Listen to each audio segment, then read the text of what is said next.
Salut, t'es dispo là? Vas-y, je suis en réunion d'équipe, mais il y a aucun problème, je t'écoute si c'est d'ordre médical. Bon, c'est médical, mais c'est un peu gênant quand même. Mais si, vas-y, y a aucun problème, je t'écoute. Ok, depuis que j'ai commencé l'hormonothérapie, j'ai le free qui me gratte tout le temps. Je suis pas docteur. Ah, j'ai pas compris. Quoi? Je suis docteur. Je suis pas docteur. Ah, ok.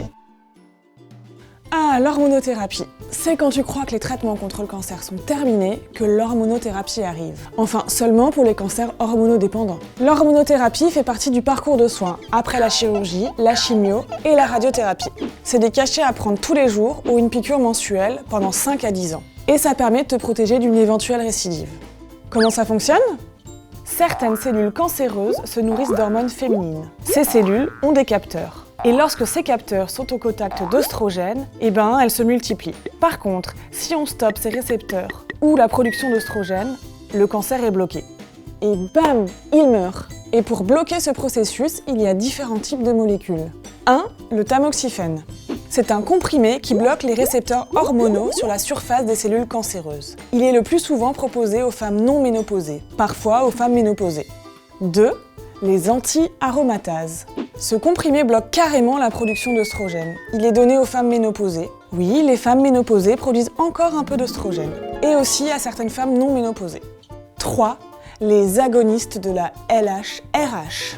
C'est une injection mensuelle qui va bloquer la production d'hormones des ovaires pour les femmes non ménopausées. Il peut parfois être combiné au comprimé que je viens de te citer pour encore plus d'efficacité.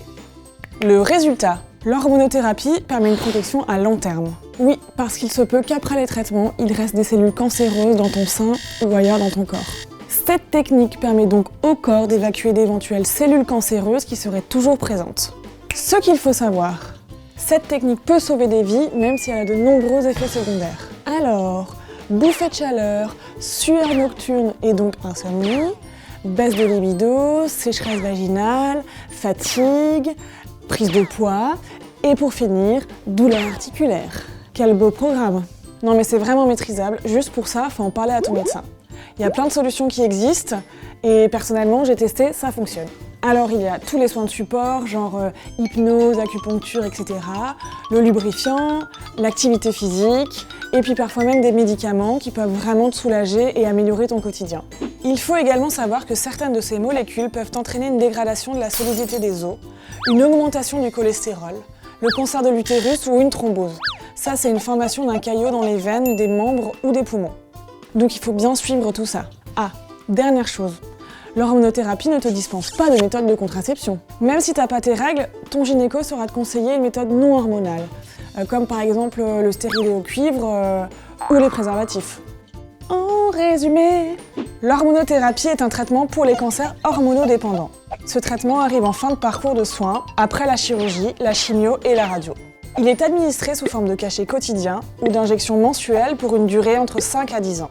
L'hormonothérapie offre une protection à long terme. Il entraîne aussi de nombreux effets secondaires qui peuvent être gérables dans la plupart des cas. Donc il faut absolument en parler à son médecin afin de trouver des solutions. Et voilà, c'est déjà la fin du premier épisode de cette saison 2. N'hésite pas à aller voir les autres vidéos sur jsuispadocteur.com. Des bisous et à bientôt. Je suis sortie, ça demandait en effet un peu d'intimité. Ouais, un peu d'intimité, ouais.